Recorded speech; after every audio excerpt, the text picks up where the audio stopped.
마태복음 7장 1절에서 12절까지 말씀을 살펴보도록 하겠습니다. 당시 유대사회는 형식적인 율법으로 이웃을 비판하고 정죄하는 것이 짙게 깔려 있었습니다. 이에 예수님께서는 비판하지 말라고 말씀합니다. 여기서 비판은 옳고 그름을 구별하는 판단을 의미하는 것이 아니라 심판을 의미합니다. 즉, 비판하지 말라는 것은 자신이 흠없는 재판장의 입장에서 심판주 하나님의 역할을 대신하지 말라고 말씀하고 있는 것입니다. 비판하는 자에게 두 가지를 명령합니다. 하나는 형제의 눈 속에 있는 티를 빼내기 전에 자신의 들보를 먼저 빼내라는 것입니다. 여기서 티는 작은 가시나 알갱이를, 들보는 건물을 떠받치는 나무 기둥을 의미합니다. 당시 종교 지도자들은 율법의 작은 가시와 알갱이와 같은 것을 어긴 자들을 가혹하게 비판하고 정죄하였지만 정작 자신들의 들보는 보지 못하였습니다. 율법의 정신의 핵심은 사라지고 율법 자체에만 매달리는 자들이었던 것입니다. 이것이 죄악된 인간의 본성입니다. 우리는 자신의 눈에는 들보가 있어도 티로 인식하고 다른 사람들의 눈에 있는 티를 들보로 보는데 매우 익숙한 죄인입니다. 우리의 신앙에도 내로남불이 있습니다. 우리의 모습은 어떠합니까? 자신에 대해서는 관대하고 특히 자신이 미워하는 사람에게는 엄격하진 않으십니까? 그럴 때마다 우리는 두 번째 명령을 기억해야 됩니다. 비판하는 자에게 주신 두 번째 명령은 비판은 반드시 자신에게 돌아온다라는 것입니다. 남을 비판하는 그 비판으로 하나님께서 나를 비판하신다라고 말씀합니다. 비판하지 말라고 하는 명령은 우리에는 깊이 자리한 죄성을 단호하게 거부할 것을 명령합니다. 형제의 눈에 보이는 티와 들보는 비판의 대상이 아니라 오히려 기도의 대상입니다. 나의 연약함과 하나님의 자비와 용서를 기억하며 하나님의 은혜를 구하는 삶을 살 수 있기를 주님의 이름으로 축복합니다. 6절은 비유를 통해서 타인에 대한 무책임한 비판은 금지하면서 근본적인 죄에 대해서는 묵인해서는 안 됨을 강조하며 영적 분별력을 가지고 죄와 구별되는 삶을 살 것을 명령하고 있습니다. 개와 돼지는 비판하는 것에 익숙한 위선적인 종교 지도자들을 가리키고 거룩한 것과 진주는 복음을 의미합니다. 하나님 나라의 복음의 가치를 몰라 진리를 받아들이기보다는 오히려 훼손하고 비판하고 정죄하는 자들에게는 복음조차 전하지 말 것을 명령하고 있습니다. 7절에서 12절은 두 번째 주제로 기도를 언급합니다. 기도의 특징을 구하고 찾고 두드리는 세 가지 동사로 표현합니다.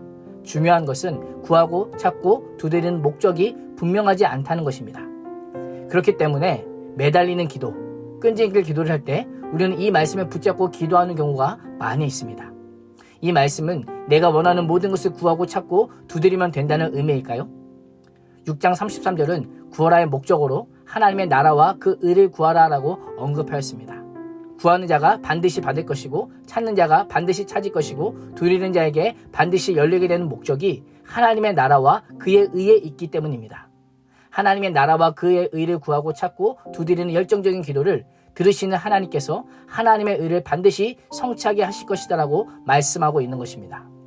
예수님은 우리가 하나님의 위대한 사역에 동역하기를 원하십니다. 복음을 믿고 하나님의 백성이 된 자라면 누구나 이 복을 누리기를 원하십니다. 내가 원하는 것을 구하고 찾고 두드려서 받는 것이 복일까요? 아니면 하나님 나라의 사역에 동참하며 하나님의 나라와 의를 구하고 찾고 두드려서 하나님께서 주시는 은혜를 받는 것이 복일까요? 예수님은 다시 한번 기도하는 자와 기도를 들으시는 하나님과의 관계를 아버지와 자녀의 관계로 비유하십니다. 마태는 기도에 대해서 계속 언급하면서 하나님과 하나님의 백성과의 관계를 계속하여 아버지와 자녀의 관계로 강조하고 있습니다. 왜 그럴까요? 가장 신뢰할 만한 관계가 아버지와 자녀의 관계이기 때문입니다. 기도는 기도를 들으시는 하나님과 자녀를 향한 하나님의 사랑에 대한 신뢰에서 출발하기 때문입니다. 그래서 성경은 자녀인 우리의 고집스러운 것에 대해 강조하기보다 우리에게 가장 좋은 것을 주시길 원하시는 하나님의 자비와 긍휼에 대한 믿음을 더 강조하고 있는 것입니다. 기도는 하나님 아버지께서 자녀인 우리에게 하나님의 사랑과 은혜를 베푸시는 기회이자 수단인 것입니다.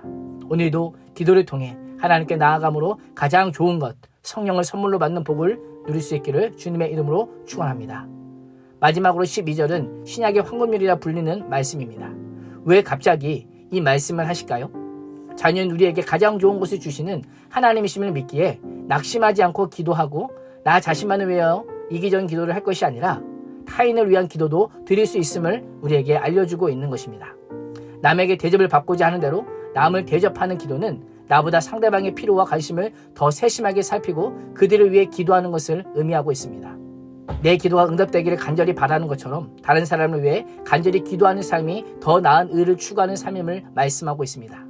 오늘 하루도 비판하기보다 잘 분별하고 좋은 것을 주시는 하나님 아버지의 자비와 사랑을 신뢰하며 간구함으로 가장 좋은 것을 주시는 하나님의 사랑을 충만하게 경험할 수 있기를 주님의 이름으로 축원합니다. 기도하겠습니다. 하나님, 다른 사람을 비판하고 정죄하기 전에 나의 죄악을 돌아보게 하여 주시고 나를 용서해 주신 하나님의 사랑을 깨닫게 하여 주시옵소서.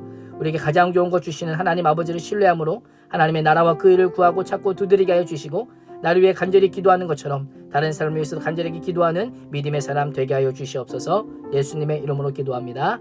아멘.